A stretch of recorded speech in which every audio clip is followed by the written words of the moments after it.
Bismillahirrahmanirrahim. Assalamualaikum warahmatullahi wabarakatuh. Bismillahirrahmanirrahim. Bersyukur kepada Allah dengan mengucapkan alhamdulillahirabbil alamin. Bersolawat kepada Rasulullah dengan mengucapkan Allahumma sholli ala sayyidina Muhammad wa ala ali sayyidina Muhammad.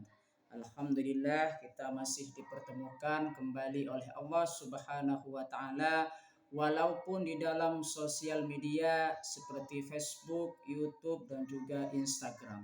Yang sepantasnya kita syukuri bersama, karena itu merupakan nikmat yang luar biasa yang diberikan oleh Allah Subhanahu wa taala kepada kita. Mari kita senantiasa untuk istiqomah dalam bersyukur kepada Allah Subhanahu wa taala dengan mengucapkan alhamdulillahirabbil alamin. Para sahabat-sahabat saya, sebelum saya lanjut ke materi yang selanjutnya tentang topik yang akan saya bahas, yaitu keutamaan sholawat tibbil qulub. Sholawat tibbil qulub itu apa? Di situ diyakini dapat menjadi obat dan penyembuh hati. Di sini pentingnya kita mengamalkan yang namanya sholawat tibbil qulub. Namun terlebih dahulu mari kita membacakan sholawat tibbil qulub terlebih dahulu. Bismillahirrahmanirrahim. Tapi sebelumnya kita mengirim Fatihah dulu kepada baginda Rasulullah sallallahu alaihi wasallam bila hadratin Nabil Mustafa Muhammadin sallallahu alaihi wasallam wa ala alihi wa ashabihi wa azwajihi wa dzurriyyatihi wa ali baitihi wa liman dakhala fi baiti ajmain kullu syai'in lillahi lahumul Fatihah. A'udzu billahi minasy syaithanir rajim. Bismillahirrahmanirrahim. Alhamdulillahirabbil alamin arrahmanir rahim maliki yaumiddin. Iyyaka na'budu wa iyyaka nasta'in. Ihdinas siratal mustaqim, siratal ladzina an'amta 'alaihim ghairil maghdubi 'alaihim waladdallin. Allahumma sholli ala sayyidina Muhammadin tibbil qulubi wa dawaiha wa afiyatil abdani wa shifaiha wa nuril absari wa diyaiha wa ala alihi wa sahbihi wa sallim. Ini artinya ya. Ya Allah, limpahkanlah rahmat kepada junjungan kami Nabi Muhammad sallallahu alaihi wasallam sebagai obat hati dan penyembuhnya, penyehat badan dan kesembuhannya, serta cahaya mata dan sinarnya, serta limpahkanlah rahmat dan salam kepada keluarga dan sahabat ya, dan sahabat beliau. Jadi di situ dalam sholawat tibbil qulub di sini apa? Banyak sekali manfaat yang kita bisa dapatkan jika kita di situ mengamalkan yang namanya sholawat tibbil qulub. Namun secara bahasa sholawat tibbil qulub itu di sini mempunyai arti apa? Di situ tib yang berarti obat atau penyembuh, sedangkan qulub itu berarti artinya hati. Kalau misalkan kita gabungkan yang namanya tibbil qulub di situ apa? Obat hati atau penyembuh hati. Nah, itu makna dari sholawat tibbil qulub yang kita bacakan tadi. Jadi kalau misalkan itu apa di situ sholawat tibbil qulub di situ diyakini sebagai penyembuh hati, seperti itu ya. Penyembuh hati atau penyembuh jasad bagi yang terkena yang namanya sakit atau penyakit di dalam diri kita. Salah satu contohnya misalkan penyakit hati ya. Di sini penyakit hati, maka bisa bacakan yang namanya sholawat tibbil qulub. Atau memiliki yang namanya penyakit jasad ya, bisa dibacakan yang namanya sholawat tibbil qulub. Namun terlebih dahulu di sini saya ingin mengungkapkan atau menjelaskan yang namanya keutamaan dari kita membaca yang namanya sholawat tibbil qulub. Manfaat yang pertama di situ kita membaca sholawat tibbil qulub itu dapat menenangkan hati dan menghilangkan rasa sedih. Jadi barang siapa yang ingin di sini menenangkan hatinya, maka di situ bersolawat tibbil qulub tersebut. Ya, hati akan menjadi tenang. Kenapa bisa demikian?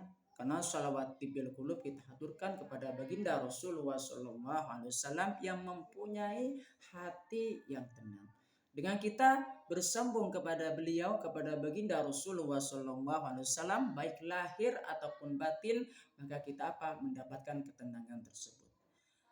Karena Rasulullah SAW itu sangat dekat kepada Allah Subhanahu Wa Taala. Jikalau kita menyambung dengan sholawat tibbil qulub, kita haturkan kepada baginda Rasulullah SAW, maka itu bisa menenangkan hati kita juga.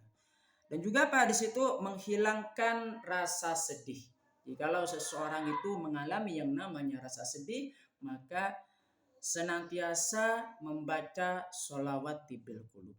Baik itu mengalami yang namanya kegagalan dalam segala hal yang membuat kita merasa sedih, atau di situ terkena yang namanya tekanan batin, maka di situ bisa membacakan yang namanya sholawat tibbil qulub. Itu manfaat yang pertama. Manfaat yang kedua, jika kita misalkan di situ mengamalkan yang namanya sholawat tibbil qulub, manfaat yang kedua di situ memberikan kesehatan lahir dan juga batin. Ya, sholawat tibbil qulub di situ diyakini bahwasanya bisa memberikan kesehatan lahir dan juga batin. Kalau misalkan mau dibaca langsung ya, tapi sebelum membacanya kita ngirim Fatihah dulu kepada Rasulullah SAW, khusus kepada baginda Rasulullah SAW. Kemudian pada saat itu membaca sholawat tibbil qulub, bisa 1 kali, bisa 2 kali, bisa 11 kali, bisa 100 kali. Kemudian bisa langsung ditiupkan ke air, dan air tersebut bisa langsung diminum.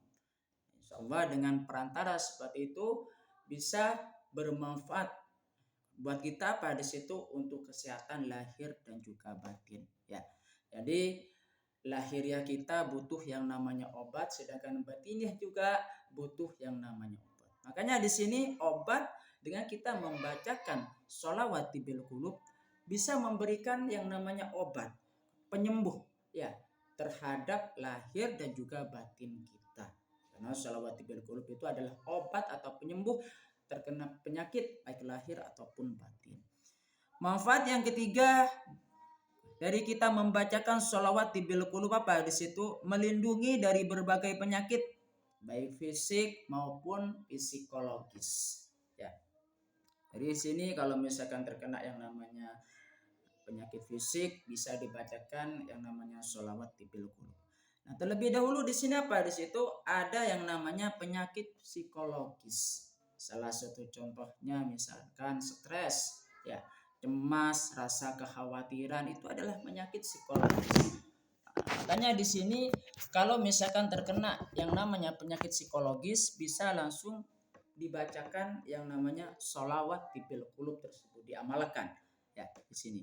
Ini bisa melindungi dari berbagai penyakit baik itu fisik maupun psikologis. Manfaat dari sholawat tibbil qulub yang selanjutnya yang keempat, memperbaiki kualitas hati dan meningkatkan keimanan. Ya, situ ya. Jadi kualitas hati di situ tergantung dari bersih atau sucinya hati kita dari berbagai macam penyakit hati. Ya, salah satu contohnya misalkan di situ penyakit hati ada iri, dengki, membenci orang lain misalkan. Di situ termasuk kepada penyakit hati. Makanya di situ kita harus memperbaiki, kita harus mensucikan, kita harus membersihkan penyakit hati kita sehingga di situ memperbaiki kualitas hati. Dengan cara di sini yaitu membaca sholawat tibbil qulub tersebut. Makanya sholawat tibbil qulub di sini bisa memperbaiki kualitas hati. Yang selanjutnya meningkatkan keimanan. Meningkatkan keimanan kepada Allah dan juga Rasulnya. Dan sebab itu makanya kalau misalkan kita haturkan sholawat tibbil qulub, kita haturkan kepada baginda Rasulullah SAW, di situ bisa meningkatkan keimanan kita kepada Allah Subhanahu Wa Taala dan Rasulnya. Kita mendekatkan diri kepada Allah Subhanahu Wa Taala melalui jalan Rasulullah SAW. Makanya di situ kita harus mengikuti tuntunan-tuntunan dari Rasulullah SAW tersebut. Sehingga pada situ dengan kita membacakan sholawat bil qulub bisa meningkatkan keimanan kepada Allah dan juga Rasulnya, itu Rasulullah SAW. Sebab itu maka yuk kita menjaga keistiqomahan kita dengan cara satu, mengirim Fatihah atau bertawassul kepada baginda Rasulullah SAW, dan juga menjaga keistiqomahan dengan membacakan sholawat bil qulub tersebut. Ya. Ya, jadi seperti itu ya. Jadi kesimpulannya di sini sholawat bil qulub apa? Di situ sebagai penyembuh terhadap penyakit baik hati ataupun jasad, baik batin ataupun lahiriah. Makanya di situ dengan kita membaca sholawat bil qulub bisa menjadi perantara obat penyembuh dari segala macam penyakit tersebut. Amin ya rabbal alamin. Semoga Allah Subhanahu wa taala melimpahkan rahmatnya kepada kita dan juga menyembuhkan segala penyakit yang kita derita, baik itu lahiriah maupun batiniah. Amin ya rabbal alamin. Dan sebelum saya tutup, yuk kita ngirim Fatihah dulu kepada baginda Rasulullah SAW, dan kita ngirim Fatihah kepada para guru dan juga kedua orang tua kita dan juga kaum muslimin muslimat, mukminin mukminat. Semoga kita dilancarkan urusannya oleh Allah Subhanahu wa taala, diberkahi hidup kita oleh Allah Subhanahu wa taala, dan juga dilancarkan urusan-urusan kita, dilapangkan setiap kesulitan yang kita hadapi. Amin ya rabbal alamin. Ila hadratin Nabil Mustafa Muhammadin sallallahu alaihi wasallam wa ala alihi wa ashabihi wa azwajihi wa dzurriyyatihi wa ahli baitihi wa liman dakhala fi baiti ajmain. Kullu syai'in lillahi lahumul Fatihah. A'udzu billahi minasyaitonir rajim. Bismillahirrahmanirrahim. Alhamdulillahi rabbil alamin arrahmanir rahim maliki yaumiddin iyyaka na'budu wa iyyaka nasta'in ihdinas siratal mustaqim siratal ladzina an'amta 'alaihim ghairil maghdubi 'alaihim waladdallin amin. Fatihah yang selanjutnya kita ngirim Fatihah kepada kedua orang tua kita, baik yang masih hidup ataupun yang sudah meninggal. Al-Fatihah. A'udzubillahi minasyaitonirrajim. Bismillahirrahmanirrahim. Alhamdulillahirabbil alamin arrahmanir rahim maliki yaumiddin iyyaka na'budu wa iyyaka nasta'in ihdinas siratal mustaqim siratal ladzina an'amta 'alaihim ghairil maghdubi 'alaihim waladdallin. Fatihah yang selanjutnya kita ngirim Fatihah kepada guru-guru kita, baik yang masih hidup ataupun yang sudah meninggal. Al-Fatihah. A'udzubillahi minasyaitonirrajim. Bismillahirrahmanirrahim. Alhamdulillahirabbil alamin arrahmanir rahim maliki yaumiddin iyyaka na'budu wa iyyaka nasta'in ihdinas siratal mustaqim siratal ladzina an'amta 'alaihim ghairil maghdubi 'alaihim waladdallin. Fatihah yang selanjutnya kita ngirim Fatihah kepada kaum muslimin muslimat, mukminin mukminat. Al-Fatihah. A'udzubillahi minasyaitonirrajim. Bismillahirrahmanirrahim. Alhamdulillahirabbil alamin arrahmanir rahim maliki yaumiddin iyyaka na'budu wa iyyaka nasta'in ihdinas siratal mustaqim siratal ladzina an'amta 'alaihim ghairil maghdubi 'alaihim waladdallin amin. Fatihah yang selanjutnya semoga dikabulkan hajat-hajat kita oleh Allah Subhanahu wa taala, diteguhkan Islam dan juga iman. Al-Fatihah. A'udzubillahi minasyaitonirrajim. Bismillahirrahmanirrahim. Alhamdulillahirabbil alamin arrahmanir rahim maliki yaumiddin iyyaka na'budu wa iyyaka nasta'in ihdinas siratal mustaqim siratal ladzina an'amta 'alaihim ghairil maghdubi 'alaihim waladdallin amin. Assalamualaikum warahmatullahi wabarakatuh.